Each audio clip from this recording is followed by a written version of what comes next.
Жас бала анадан туғанда екі түрлі мінезбен туады. Біреуі ішсем, жесем, ұйықтасам деп тұрады. Бұлар тәннің құмары. Бұлар болмаса, тән жанға қонағы бола алмайды, һәм өзі өспейді, қуат таппайды. Біреуі білсем екен демекілік. Не көрсе соған талпынап, жалтыр-жалтыр еткен болса, оған қызығып, аузына салып, дәмін татып қарап тамағына, бетіне басып қарап, сырнай керней болса, даусына ұмтылып, онан ержетіңкірегенде, ит үрсе де, мал шуласа да, біреу күлсе де, біреу шыласа да, тұра жүгіріп, ол немене? Бұл немене деп, ол неге өйтеді? Бұл неге бүйтеді деп көзі көрген, құлағы естігеннің бәрін сұрап, тыныштық көрмейді. Мұның бәрі жан құмары. Білсем екен, көрсем екен, үйренсем екен дегені. Дүниенің көрінген һәм көрінбеген сырын түгелдеп, ең болмаса денелеп білмесе, адамдықтың орны болмайды.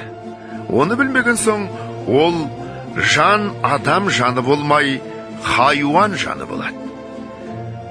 Әзелде Құдай тағала хайуанның жанынан адамның жанын ірі жаратқан.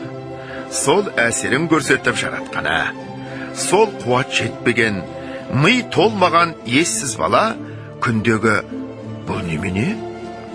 Бұл немене деп бір нәрсені сұрап білсем екен дегенде ұйқы, тамақта есімізден шығып кететұғын құмарымызда.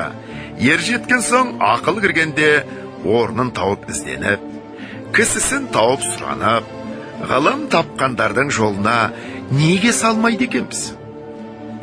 Сол өрістетіп, өрісімізді ұзартып, құмарланып жиған қазынамызды көбейтсек керек. Бұл жанның тамағы еді. Тәннен жан артық еді. Тәнді жанға бас ұрғызса керек еді. Жоқ, біз олай қыла алмадық. Ұзақтай шулап, қарғадай барқылдап, ауылдағы боқтықтан ұзамадық. Жан бізді жас күнімізде билеп жүр екен.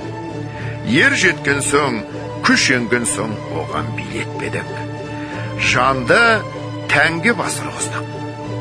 Еш нәрсеге көңілменен қарамадық, көзбен қарамадық, көңіл айтып тұрса, сенбедік. Көзбен көрген нәрсенің де сыртын көргенге тойдық. Сырын қалай болады деп көңілге салмадық. Оны білмеген кісінің несі кетіпті дейміз. Біреу айтса, ұқпаймыз.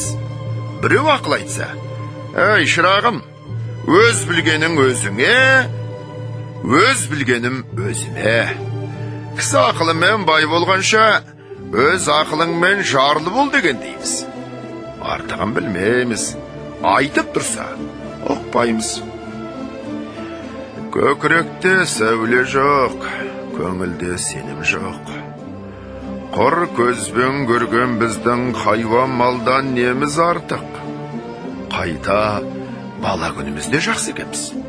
Білсек те, білмесек те, білсек екен деген адамның баласы екенбіз. Енді осы күнде хайуаннан да жаманбыз.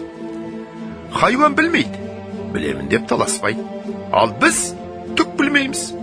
Біз де білеміз деп надандығымызды білімділікке бермей таласқанда, өлер тірілерімізді білмей, күре тамырымызда адырайтып кетеміз.